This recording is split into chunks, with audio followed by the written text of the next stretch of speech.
Isang maligayang pagbati sa ating lahat. Ang tatalakayin natin ngayon ay tungkol sa wika bilang medium ng komunikasyon.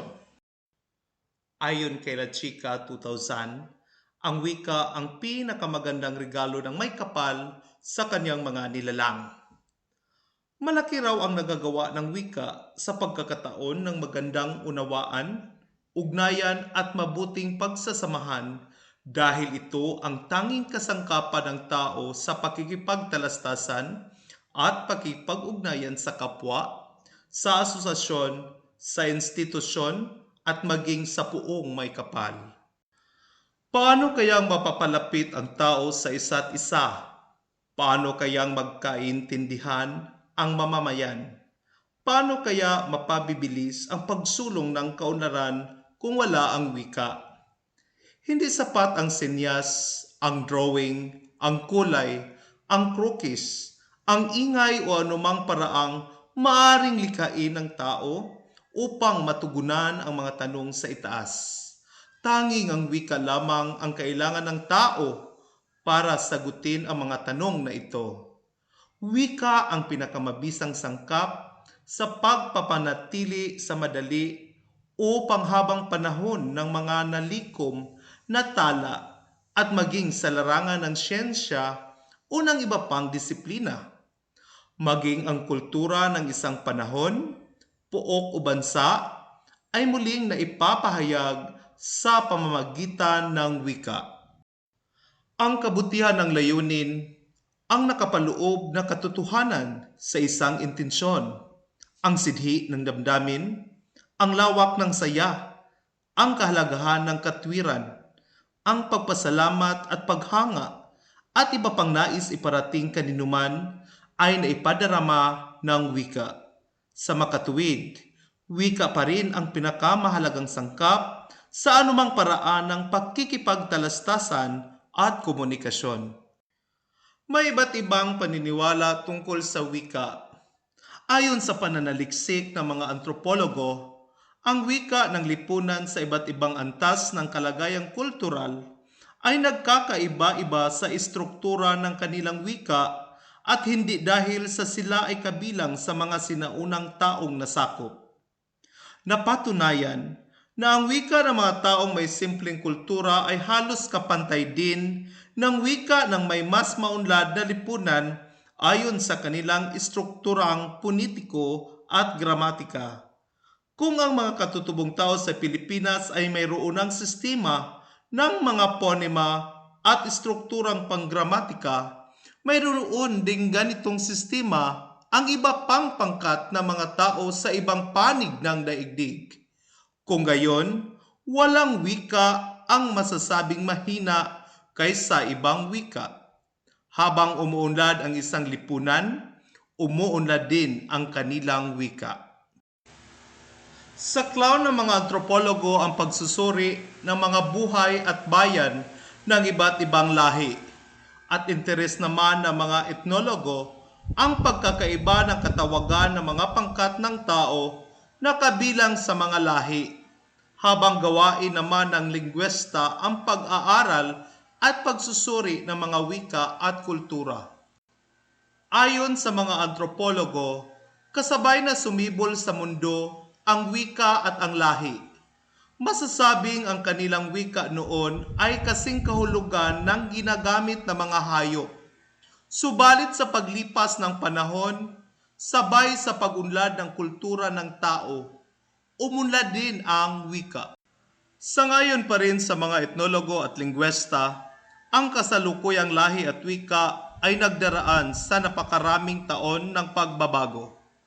Magmula sa paninirahan sa mga bato at paggamit ng simpleng paraan ng pakipagtalastasan, narating ng tao ang puntong makontrol, pati na ang batas ng kalikasan. Maniraan sa mga air-conditioned na tahanan, maglakbay sa impapawid, makausap ang isang tao sa ibayong dagat, umakyat sa pamamagitan ng elevator at escalator, gumawa ng komunikasyon sa tulong ng fax machine, easy call, cellphone, telepono, telegrafiya at iba pang paraan ng makabagong sistema ng pakikipagtalastasan.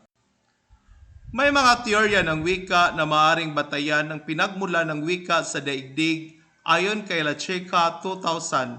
Ito ay ang mga sumusunod. Una ay ang teoryang dingdong. Ipinalalagay sa teoryang ito na lahat ng bagay sa kapaligiran ay may sariling tunog na siyang kumakatawan sa nasabing bagay. Mga tunog ang nagpapakahulugan sa mga bagay tulad ng kampana, relo, tren, doorbell at iba pa. Pangalawa ay ang teoryang bawaw. Dito, ang tunog na nalilikha ng hayop ay ginagaya ng tao. Halimbawa, ang kahol ng aso, ngiyaw ng pusa, tilaok ng manok, twit-twit ng ibon at iba pang hayop. Pangatlo, teoryang pupu. Isang teoryang tumatalakay rin sa tunog. Ipinalalagay na ang tao ang siyang lumilikha ng tunog at siya ring nagbibigay ng kahulugan. Kasama dito ang pagpapakita ng tuwa sa pamamagitan ng pagtawa, kalungkutan o sakit sa pamamagitan ng pag-iyak, pagkabigla, pagtataka at iba pang bulalas ng damdamin. Pangapat ay ang teoryang sinyas o kumpas. Ginagamit naman dito ang pagkumpas o pagsinyas upang maiparating ng tao ang nais sabihin. Pinakikilos dito ang bahagi ng katawan upang makagawa ng aksyon. Dito pinakikilos ang dila. Sa bago ng posisyon ng dila sa loob ng bibig, nakagagawa ng maraming klase ng tunog at sa pagdami ng mga nagagawang tunog, nababawasan naman ang mga pagkumpas at pagsinyas. Panglima ay ang teoryang yahiho o yuhiho. Ito ang teoryang unang nahinuha ni Noyre, isang scholar noong ika-19 na taon. Ayon sa kanya, ang wika ay nagmula sa mga ingay na nalilikha ng mga taong magkatuwang sa kanilang pagtatrabaho, lalo na kung ginagamitan ng puwersa. Halimbawa, dalawang magkatuwang sa pagbubuhat ng isang mabigat na bagay o pagbubuwal ng punong kahoy o ang mga nalikhang tunog nito ay nagsisilbing hudyat sa katrabaho kung itutulak o bubuhatin ba ang isang bagay. Ang mga teoryang nabanggit, bagamat hindi tahasang sinasang-ayunan, ay napag-uukulan naman ang pansin at walang sinumang maaaring magsabi na ito'y totoo o salat sa katotohanan. Bagkus, maaari rin naman itong mapagkunan o maging batayan sa pag-aaral, pagtukoy at pag-alam kung sa pinagmulan ng wika. Pansinin natin ang isang anekdota na kung saan ang mga hayop ay nag-uusap gamit ang kani-kanilang sariling tunog. May isang bakasyonistang babae na papuntang lalawigan. Sa kanyang pagbibiyahe ay inabot siya ng tawag ng kalikasan. Kaya nakiusap siya sa tsuper na kung maaari ay pahintuin muna saglit ang sasakyan at siya ay iihi. Walang matagpuang palikuran, kaya nagpasya na lamang ang babae na sa may punong niyog siya banda iihi. Paupo na lamang siya ay napalingon ang isang kambing at sabi ay, "Umiihi, umiihi." Sagot ng baka, "O nga, o nga." Nakita ng tuta ang hita ng babae at ang sabi ay, "Wow! Wow! Wow!" Wika naman ng butiki. Napadaan ang isang inahing manok. Aywan kung ano ang nakita. Nakakatakot! Nakakatakot! May iba pang mga teorya tungkol sa pinanggalingan ng wika. Ito ay ang tungkol sa kwento sa matandang kaharian ng Ehipto na isa pang mapagkukunan ng kung paanong nagsimula ang wika. Ayon sa hari na si Samaticos, ang wika ay sadyang natutuhan kahit walang nagtuturo o naririnig. Upang mapatunayan ang kanyang sapantaha, nagpakuha ang hari ng 2 sanggol at pinaalagaan ang mga ito sa malayong puok na walang maririnig na salita ng tao. Layunin ng hari na alamin kung anong wika ang matutuhan ng mga bata kung sakalit matutong magsalita ang mga ito. Ayon sa nag-alaga, ang unang salitang nabigkas ng mga bata ay bekos, isang Frisian o matandang wikang patay na ang ibig sabihin ay tinapay. Ang Frisian ay salitang mas matanda pa sa Egyptian. Sa sariling pag-aaral naman na isinagawa ni Charles Darwin na nasaad sa aklat ni Lieberman 1975 na may pamagat na On the Origin of Language, sinabi niyang ang pakipagsapalaran ng tao para mabuhay ang nagtuturo sa kanya upang makalikha ng iba't ibang wika. Maiuugat kay Plato, isang Greek philosopher, ang kanyang pananaw sa wika. Ayon sa kanya, ang wika ay nabuo ayon sa batas ng pangangailangan at may mahiwagang kaugnayan sa kalikasan ng mga bagay at ng mga kinakatawan nito.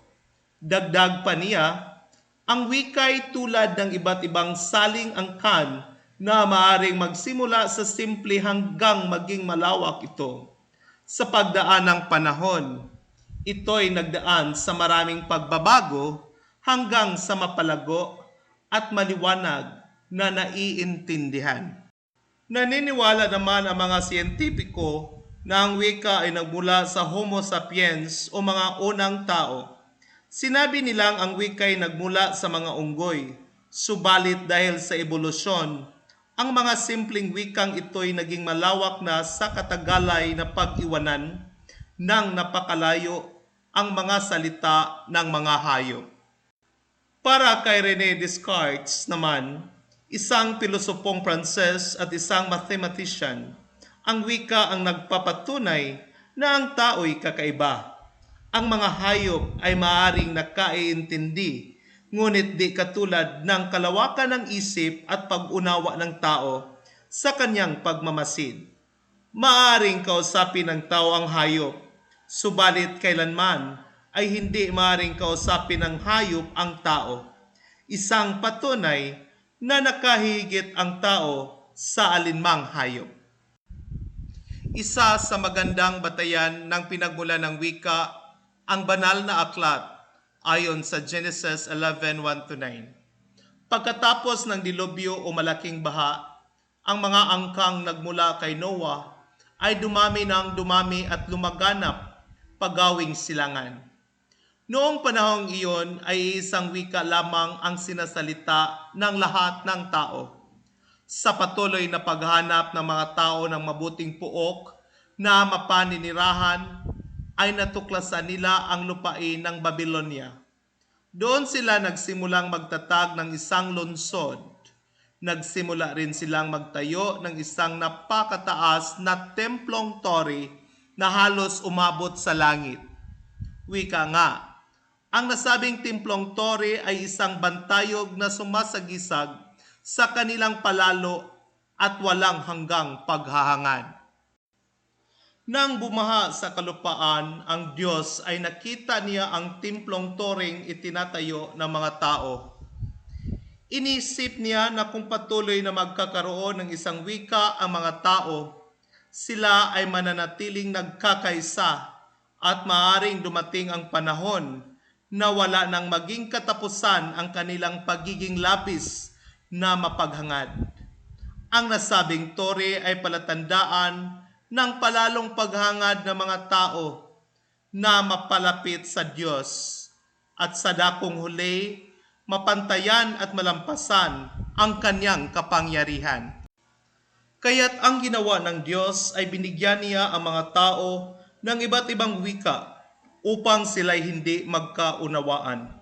Nang hindi na magkakaunawaan ang mga tao ay nagsimula na silang magkawatak-watak at kumalat sa buong daigdig.